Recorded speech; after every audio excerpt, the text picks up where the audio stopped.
How do you remember your school years?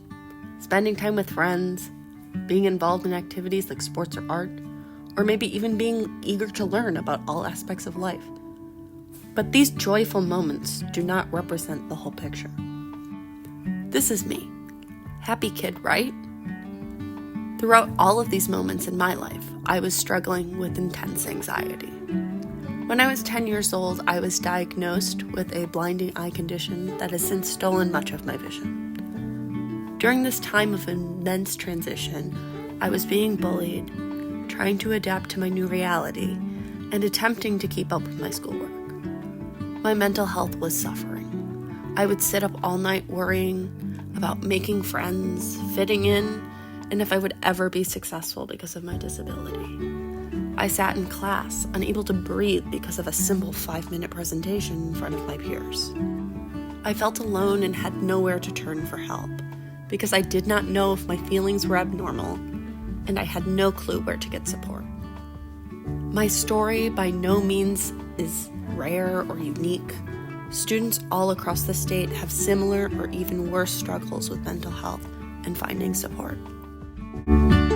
This is why we need H497 S240, an Act for Mental Health Education, which would require Massachusetts K-12 public schools to provide students with mental health education. Currently, there is no requirement for Massachusetts public schools to teach this topic, which has led students like Elena to struggle to find help and manage their mental health. 75% of mental health conditions present before the age of 25, so the K-12 demographic is incredibly important to target with the proper mental health education to ensure they get access to information and resources to decrease the social stigma about mental health. When this education was implemented in pilot programs, 89% of students said they had a better understanding of when to seek professional help for their mental health and increased knowledge about how to access that help. According to data from the CDC, suicide is the second leading cause of death for individuals ages 10 through 34.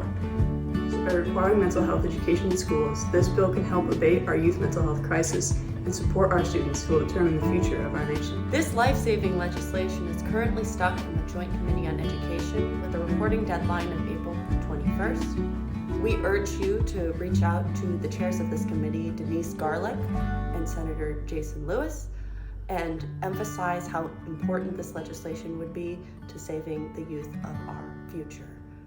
Show your support and ask them to vote favorably on an Act for Mental Health, H497 S240.